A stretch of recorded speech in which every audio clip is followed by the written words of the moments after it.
جیسے آپ مثال کے طور پر دیکھ سکتے ہیں کہ اورنگزیب نے کاترا مسجد جو مرشید آباد کے اندر ہے اس کو ڈیمولش کرایا تھا کیونکہ ان کو لگا وہاں سے لوکل ریبیلین بن رہا ہے.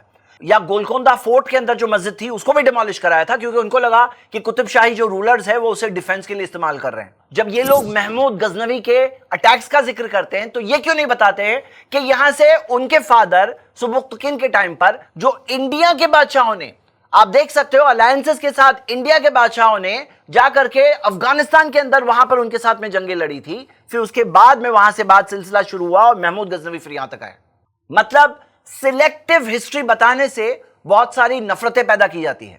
اور جب وہ لوگ یہ بتاتے ہیں کہ فلاں مسلم بادشاہ نے فلاں مندر کے اوپر اٹیک کیا جو اسلام کی ٹیچنگ کے مطابق نہیں ہے، جیسا کہ ہم دیکھیں گے، لیکن وہ لوگ ساتھ ساتھ میں یہ کیوں نہیں بتاتے کہ کتنے سارے ایسے ہندو بادشاہ ہیں جنہوں نے مندروں کو اٹیک کیا؟ کتنے سارے. آپ دیکھیے یہ ساری کتابیں دی ہوئی ہے، یہ کتابوں کے اندر مندر کا نام، اٹیک کرنے والے ہندو بادشاہ کا نام، آپ کو پوری ڈیٹیلز ملے گی. ایک دو نہیں، کئی سارے ہیں، کئی سارے آپ جب ہسٹری میں دیکھو گے. ساتھ میں یہ کیوں نہیں بتایا جاتا کہ ایسا ہوا تھا، فلاں فلاں ہندو بادشاہ نے بھی اٹیک کیا تھا؟ ایسا کیوں نہیں بتایا جاتا؟ کیوں معلوم ہے؟ یہ اٹیکس اس لیے ہوتے تھے کیونکہ جو ایک جگہ کا مندر وہاں کا ایک پاور سینٹر سمجھا جاتا تھا. وہاں کے پاور سٹرگل کے اندر یہ ان کی ایک سوچ ہوا کرتی تھی. ایک دو نہیں، کئی سارے مندروں کی بات ہے، آپ دیکھ سکتے ہیں. اور اسلام کیا سکھاتا ہے اگر آپ کو دیکھنا ہے تو سورہ حج سورہ 22 کی آیت نمبر 39 اور 40 پڑھ لیجئے. اللہ تعالیٰ نے فرمایا ہے وَلَوْلَا دَفْعُ اللَّهِ النَّاسَ بَعْضَهُمْ بِبَعْضٍ، کہ اللہ اگر بعض لوگوں کو دوسروں کے ذریعے نہیں روکتا، لَحُدِّمَتْ صَوَامِعُ وَبِيَعٌ وَصَلَوَاتٌ وَمَسَاجِدُ يُذْكَرُ فِيهَا اسْمُ اللَّهِ كَثِيرًا. یقیناً اگر اللہ بعض لوگوں کو دوسروں کے ذریعے اگر نہیں روکتا تو وہ توڑ دیتے موناسٹریز کو، چرچز کو، عبادت گاہوں کو، دوسرے مذہبوں کی اور مسجدوں کو جس میں اللہ کو کثرت سے یاد کیا جاتا ہے. مطلب کہ یہ توڑنا یہ برا بتایا گیا ہے. اس آیت کی تفسیر میں دیکھیے اور کئی اسکالرز نے یہی بات سکھائی ہے. ہم دیکھتے ہیں جب ابو بکر رضی اللہ عنہ جب اپنی فوج کو بھیجتے تو فوج کو خاص سمجھا کے بھیجتے تھے اللہ لا یقتل الراہب فی الصومعہ، کہ کسی عبادت کرنے والے کو دوسرے مذہب کے جو راہب ہوتا ہے، جو مونک ہوتا ہے، اس کو اپنی موناسٹری کے اندر اس کا قتل نہیں کرنا. یہ صرف تھیوری نہیں ہے، پریکٹیکل طور پر بھی پروف موجود ہے. آپ دیکھ سکتے ہو یہ پورے علاقے میں مسلمز کا رول ہوا. اب اسی علاقے میں سے آپ جائیے ایجپٹ کے اندر، دیکھیے ایجپٹ کے اندر آپ کو پرانے چرچز ملیں گے، یعنی کہ مسلم حکومت سے پہلے کے چرچز جو تب سے تھے آج بھی ہے. آپ کو عراق کے اندر، سیریا کے اندر پرانے چرچز ملیں گے، پرانی موناسٹریز ملے گی جو مسلمز کے آنے سے پہلے سے تھی، ابھی بھی ہے. بلکہ فیکٹ تو یہ ہے انڈیا میں بھی کئی سارے مندر ملیں گے جو پہلے سے تھے، ابھی بھی ہے. جب یہ لوگ فورس کنورژن کے بارے میں بولتے ہیں کہ فورس کر کے کنورژن کرایا گیا، تو پہلے تو قرآن کی آیت اتنی کلیئر ہے، لا اکراہ فی الدین، دین میں، مذہب میں کوئی زور زبردستی نہیں ہے، کوئی فورس کا معاملہ نہیں ہے. there is no compulsion in religion. قد تبین الرشد من الغی، کیونکہ ہدایت، صحیح راستہ اور گمراہی جو غلط راستہ ہے وہ کلیئر ہے. تھوڑی دیر پہلے ہم نے پشپا مترا شونگا کی مثال دیکھے تھے کہ کس طرح اس بادشاہ نے فورس کر کے بدھزم کو پورا صاف کر دیا ناردرن انڈیا سے. لیکن مسلم رول تو آپ دیکھ سکتے ہو کہ مسلمز نے تو انڈیا کے اوپر رول کیا، ایک بہت لمبا وقت گزرا، کئی مسلم ڈائناسٹیز گزری، بہت ایک لمبا وقت گزرا. لیکن پھر بھی آپ دیکھ سکتے ہو کہ انڈیا کے اندر دوسرے مذہب والے لوگ ہیں کہ نہیں ہیں، مسلمز مائنورٹی ہے کہ نہیں ہے، کیا دوسرے مذہب والے لوگ میجورٹی ہے کہ نہیں ہے. اگر کچھ فورس ہوا ہوتا تو کیا آپ کو ایسے ڈیموگرافی دکھتی؟ کیا آپ کو اتنے سارے نان مسلمز دکھتے؟ یہ تو دیکھ کر خود ہم سمجھ سکتے ہیں کہ ایسا کچھ نہیں ہوا ہے. لاسٹ میں ایسی مذہبی نفرت پھیلانے والے لوگوں سے ایک بات کہنا چاہتا ہوں کہ میرے بھائی ذرا یہ سوچو کہ اگر اوپر والا چاہتا کہ سارے کے سارے لوگ مسلم ہو یا سارے کے سارے لوگ ہندو ہو تو ویسے ہی بنا کر بھیجتا. خود اوپر والا ہمیں ویسے ایک ہی مذہب کا بنا کر بھیجتا. لیکن اوپر والے نے انسانوں کو چوائس دیا ہے، انسان الگ الگ راستوں کی طرف جاتے ہیں. تو اس چیز کے اندر ہمیں فورس کرنا یا فورس والی باتیں کرنا یا انٹالرنس والی باتیں کرنا ہی نہیں چاہیے، کیونکہ اگر کرنا ہوتا تو اوپر والا خود کیا ہوتا. سب ایک ہی ٹائپ کے لوگ ہوتے، سب ایک ہی سوچ کے لوگ ہوتے. اس نے تو فریڈم دیا ہے، اوپر والے کے دیے ہوئے اس فریڈم کو لینے کا، فورس کرنے کا کسی کو حق نہیں ہے. امید کرتا ہوں کہ ہمارا یہ میسج ایسی نفرت پھیلانے والے، پروپیگیٹ کرنے والے لوگوں تک پہنچ سکے اور ان کی نفرتیں ختم ہو، انڈرسٹینڈنگ پھیلے، لوگ آپس میں ایک دوسرے کے ساتھ انڈرسٹینڈنگ اور ٹالرنس کے ساتھ رہیں. شکریہ. السلام علیکم و رحمۃ اللہ.